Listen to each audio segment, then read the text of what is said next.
I'm here with my good friend Brendan, and he's also a very highly knowledgeable sports fan and a sports broadcaster in his own rights. He's a very good one at it, and I wouldn't go too far. well, to me, you're very Appreciate that. very smart in the sports sector here.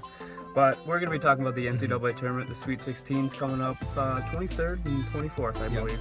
That's correct. So how's your bracket looking so far? Well, it makes sense that the first day and a half of the tournament, I looked really good. My bracket, I'm in a pool of about 40 teams, and I was sitting between first and second, back and forth, but I'm no longer in the driver's seat, I understand that one. I find myself in like the 20s.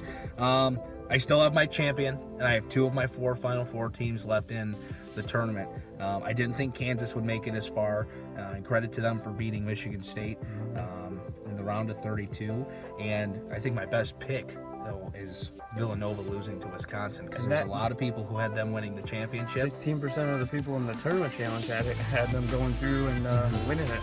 So that's a really good pick, and I didn't have it, so credit to you. Well, Jay Wright's a good coach for Villanova, and it's something about Villanova to where, with the exception of last year winning the national championship, it's like 4 or 6 years they've lost in the round of 32. Right. So once they get past it, they've got an opportunity to be really good. But unless if they get past it, that's Absolutely. the big if. And I didn't. It's not even that I didn't have confidence in Villanova. I mean, it's slightly there, but Wisconsin's just one of those teams, and it goes back to when Bo Ryan was coaching there, that they just find a way to win games that maybe they shouldn't win. And they came back down the stretch, and they were able to beat Nova. And you're watching the finale of that game, and they have to hit free throws, and Nova does get a last shot after Wisconsin splits the pair at the line. So it was a really exciting game, but I'm glad that I had Wisconsin winning it. Absolutely. These Wisconsin teams that they've been turning out are just getting the job done. I'd have to agree with you on everything you just said to me. And in the Sweet 16, we have a couple surprise teams, you could say. We have Xavier, South Carolina, who looked pretty impressive last night against Duke.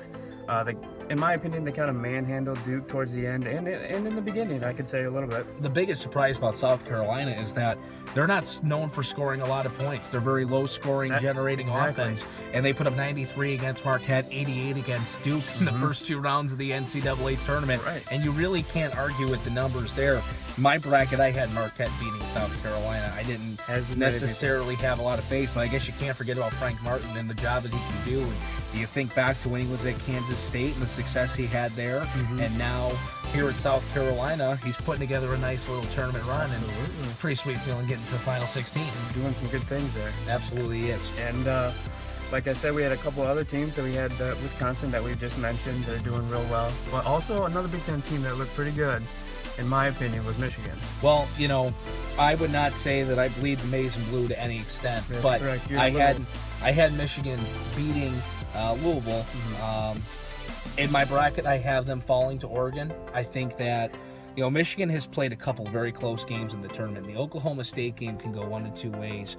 It can either make you feel really good that you found a way to dig that out and win it, or it can nerve you up, like one night where they're not hitting threes, or one night where they're not getting into a true rhythm, they're in trouble. And I think Michigan's riding an ultimate high right now. I think Oregon's a team that last year didn't have the kind of success in the tournament they wanted to have.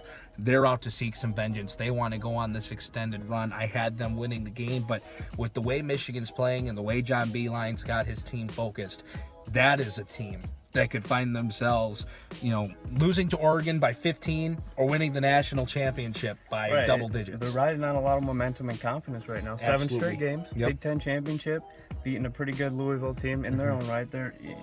They were a decent team. Right. I wouldn't say they're great. But they're, anytime that you have a Pitino on the sidelines. Absolutely. And you saw it in Minnesota this year too, and the level that they took, that next step that they took. But Rick Pitino was a fantastic coach, and it's the same thing to where anytime you have a Coach K, anytime you have a Tom Izzo, anytime you have John Calipari, Boeheim, even though he missed the tournament, Pitino, all those guys. Anytime you have one of those, high-level coaches on your sideline, you have an opportunity to compete in the game. Absolutely. And for Patino and his team. They're talented. They've won a lot of close games this year, but this wasn't the best team that he's had in recent years. Michigan getting a little payback for a few years ago in the national tournament. So, you know, I'm excited for Michigan, though I'm not a huge Michigan fan. It's exciting to see one of the hometown schools making that kind of run. And, you know, they're fun to watch. And they just bring so much energy. And you love John Beilein, too. A lot of people go from calling for his job to praising him to pay that man to fire him. And there's just no consistency with how people feel. But I guess that's sports. But he does a great job. He does. I mean, like you said, a lot of coaches have this scrutiny where they are doing good, doing bad, fire him, pay him more, you know. Right. I'd say a lot of coaches are like that, but John Beilein handles it well, and he realized the message to his team, and then they put it on the floor, and they have pretty good confidence, I'd say, right now, riding for him, and he's motivating them in a sense. Well, he knows that they're playing with momentum, and he's found a way to continue to motivate them, to continue that momentum, to find a way, you know, what's getting to them. And it's all about when you get hot. You got to play hot at the right time. You know, obviously you want to be a high seed, obviously all that stuff getting into the tournament, but the main goal is you want to get in, and then you got to play good basketball. And if you're hot right now in March, anything can happen. And I wouldn't want to be Oregon right now with the way that Michigan is playing, because though I have Oregon on my bracket, I've got plenty of picks wrong, and Michigan could be another one to, you know, just mess with my final seed. Right. Being a Michigan fan, hopefully they can pull it out, but Oregon's a very, very, very good team, in my opinion, and they can put the numbers on the board. They can score a lot of points. Michigan gives up a lot of points sometimes. We've seen that, 91 points first game. Well, they play out west, Oregon does, and you know they're used to seeing teams that could score the ball, that could shoot the ball, that could stretch the floor. Talent. There's a lot of tall, lanky, athletic kids out in the west side of the country, and they could shoot the ball, they could stretch the floor, they're very athletic, they can push the floor, they do so many things well, and Michigan's going to have to find a way to match up with them. But at the end of the day, if Michigan has guys like a Derek Walton who's hitting his shots, and they can continue to move the ball at a high level and play high level defense, that's going to be the biggest thing, is how well does Michigan defend. They've got an opportunity to do something special. And hopefully we see something happen there, along with these other surprise teams.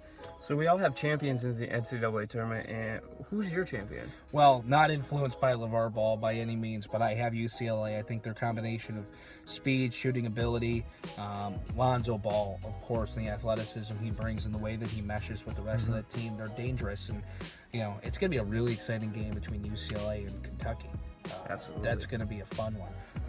I like UCLA in the game. I actually had Kentucky losing to Wichita State in my bracket, and you know, a couple of those close upsets that just went the wrong way for me. You can add that to the list. But overall, Kentucky's good. They're young. So is UCLA, but I think UCLA is just such a well-balanced team, and Lonzo Ball is playing some of his best basketball of his collegiate career to this point. So I'm a fan of the Bruins. Well, that's a very good pick, since the Pac-12 has 4 teams left, and they have a very good chance. UCLA has a great chance at winning, and hopefully your team can pull it out. That'd be nice. That would Try to get some money out of that bracket tournament. That's the goal, right? Well, I appreciate, Brendan, and everything you've helped me with today. A little information, insight into NCAA tournament, and hopefully we can do this again sometime. My man, I appreciate you having me. Thank you. Absolutely.